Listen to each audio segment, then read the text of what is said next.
नमस्कार बच्चों, आज हम पढ़ेंगे कक्षा द्वादश की हिंदी ऐच्छिक और पुस्तक का नाम है अंतराल भाग 2। पाठ है आरोहण, लेखक हैं इसके संजीव।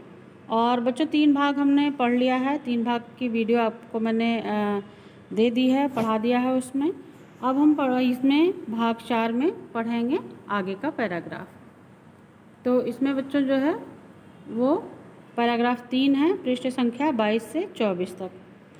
जब अब पिछले वीडियो में मैंने बच्चों ये बताया था दूसरे पैराग्राफ में कि जब वह अपने गांव पहुंचता है तो वहां त्रिलोक नामक बूढ़े व्यक्ति से रूप सिंह मिलता है और पूछता है, बताता है, अपना परिचय देता है कि दादा यहाँ पर पहले जो है वो रूप सिंह और भूप सिंह नामक 2 भाई रहते थे, उनके पिता का नाम ये था।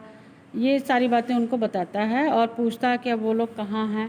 तो जो त्रिलोक थे उन्होंने भी पूछा कि इतने दिन तक तुम कहाँ थे।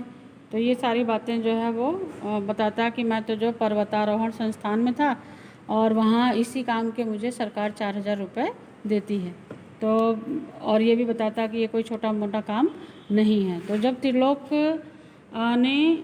बूढ़े ने सबको सुनाकर कहा और अदृश्य हो गए वो। यहाँ तक पैराग्राफ इसमें मैंने लिया है।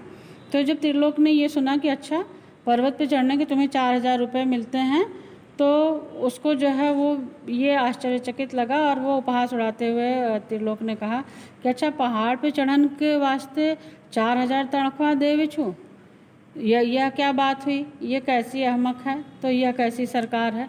इस तरह से वह उनको यह जो है ठीक नहीं लगता कि पहाड़ पर चढ़ना कोई बड़ी बात थोड़ा है कि इसके इतने रुपए सरकार देती है।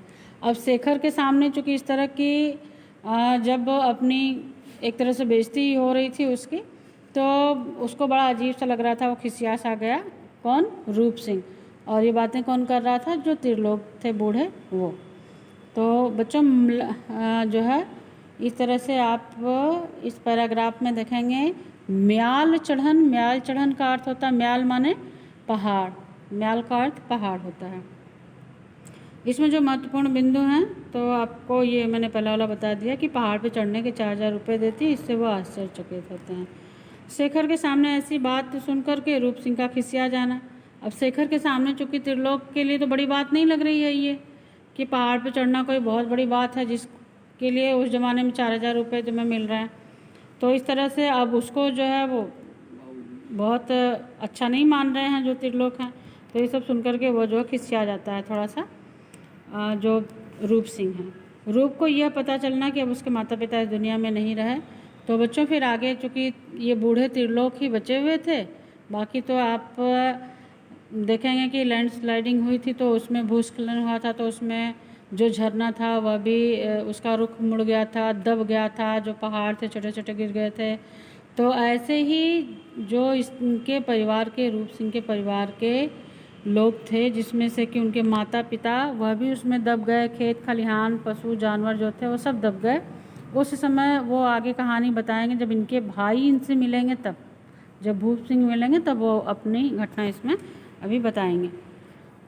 तो वहाँ उन्हीं से पता चलता है कि माता पिता तो तुम्हारे अब रहे नहीं और भूप सिंह जो है वह बच गया है किसी तरह से। तो शेखर के सामने जो है वो जब ऐसी बातें होती तो खिसिया जाते हैं। रूप सिंह को ये पता चलना कि अब उसके माता पिता इस दुनिया में नहीं हैं।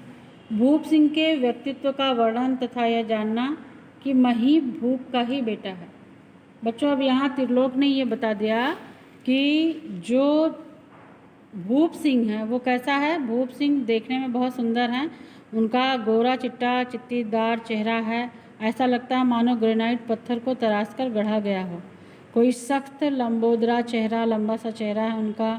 उनकी अजीब सी स्थित प्रज्ञ आँखें हैं। स्थित प्रज्ञ मतलब एक अपने लक्ष्य पे टिकी हुई, मध्यम मध्यम जलती हुई, उसमें से जो है छोटी छोटी उनकी आँखें हैं, ये दिखाया जा रहा है, जिसमें से वह देखते हैं अर्थात रोशनी।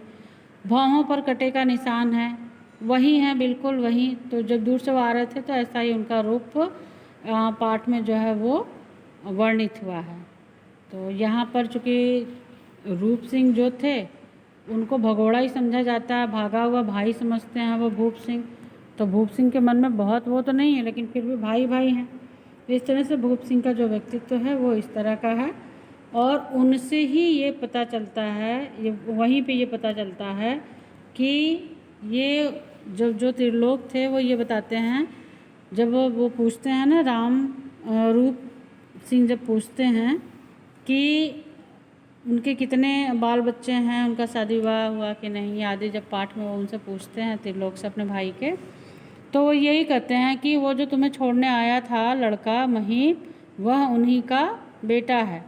तो बाद में जब वो निकल करके जाते हैं देखने के लिए रूप सिंह, तो तब तक वो वहाँ पर जा चुका होता है, इसलिए उनको दिखाई नहीं देता। तो इस तरह से बच्चों इस पैराग्राफ में जो है वो यहाँ तक का वर्णन है।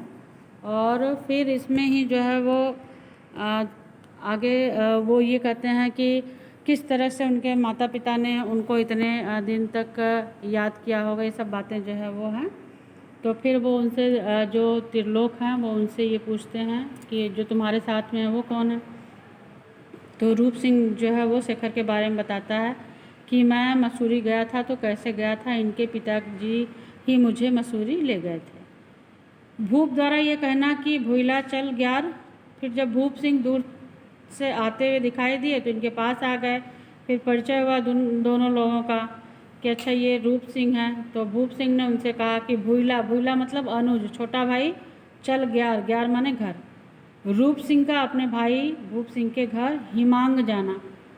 तो चूँकि पहले तो वहीं रहते थे उसी पहाड़ी पे माही, लेकिन अब जो भूप सिंह हैं वह वहाँ से आगे बढ़ कर के हिमांग में जा कर के रहते हैं। हिमांग जो है वह और ऊंची पहाड़ी है, वहाँ जा कर के वो रहते हैं। तो इस तरह से जो उनका भाई है रूप सिंह का, भूप सिंह जो भाई है, वह शेखर का सामान और रूप सिंह का सामान ले कर के और दोनों से कहता है कि चलो अब अपने घर। अब उनका घर कहाँ है? हिमांग है। हिमांग मतलब चूँकि पहाड़ी स्थान है तो पहाड़ पे चढ़ना ही 10-5 किलोमीटर तो कोई बड़ी बात नहीं है। तो वहाँ से फिर चढ़ाई करके वो ऊपर जाते हैं और उस समय वो ये देखते हैं कि ये दोनों लोग तो घोड़े पर चढ़ करके, रूप सिंह और शेखर, रूप सिंह चूँकि पर्वतारोहण संस्थान में काम करते हैं, पर्वत पे चढ़ते हैं, लेकिन अब उनकी स्थिति जो है अपने बड़े भाई की तरह नहीं रह गई है, उनसे वो कमज़ोर हो गए हैं। वो उस समय ये कहते हैं कि भूप दादा, जब वो चढ़ते हैं ना, भूप दादा उनकी जो चीज़ें हैं उनको ले करके, जो सामान है उनका और शेखर का, दोनों का सामान लेकर के जब वो पहाड़ पे चढ़ने लगते हैं तो ये सोचने लगते हैं रूप सिंह और शेखर कि ये भूप दादा सांप हैं, छिपकली हैं या बनमानुस हैं या रोबोट हैं।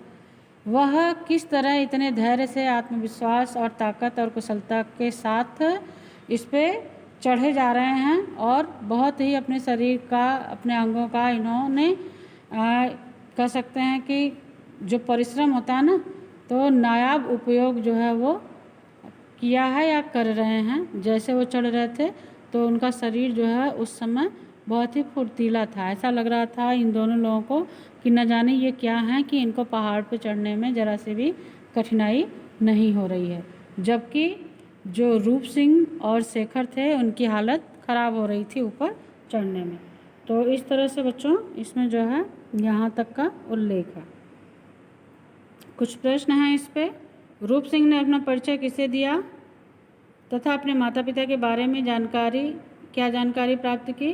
तो रूप ने अपना परिचय यही दिया कि किससे दिया था? त्रिलोक से। उसने ये कहा उनसे कि यहाँ पर बहुत पहले एक राम सिंह थे, उनके 2 बेटे थे, रूप सिंह और भूप सिंह। मैं उनमें से रूप सिंह हूँ। इस तरह से अपना परिचय दिया और मैं 11 साल पहले वहाँ चला गया था, मसूरी कैसे गया था वो सब बताता है। और फिर वहीं पता चलता है उसको त्रिलोक से कि उसके माता पिता जो है वो भूस्खलन होने पर, पहाड़ के टूटने पे, फटने पे, गिरने पे उसके माता पिता उसी में दब करके मर गए थे।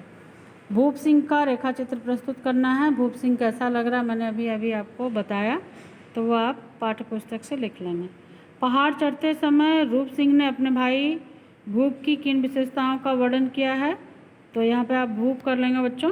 तो भूप का जो वर्णन उन्होंने किया है कि वो किस तरह से फुर्ती से जो है वो चढ़े जा रहे हैं और ये दोनों लोग जो है जबकि उनसे पीछे हो रहे हैं। तो इस तरह से उन्होंने, आप देखेंगे कि ये उसमें बताया। इस तरह से बच्चों ये आपका पाठ जो है वो पूरा हुआ यहाँ तक। पैराग्राफ को जो है पृष्ठ संख्या 25 तक का आपका जो मटेरियल था वो मैंने आपको इसमें समझा दिया है। इसके महत्वपूर्ण बिंदु और इसके जो लघु प्रश्न हैं यह सब आप अपनी कॉपी में लिखेंगे और अच्छे से याद करेंगे। धन्यवाद।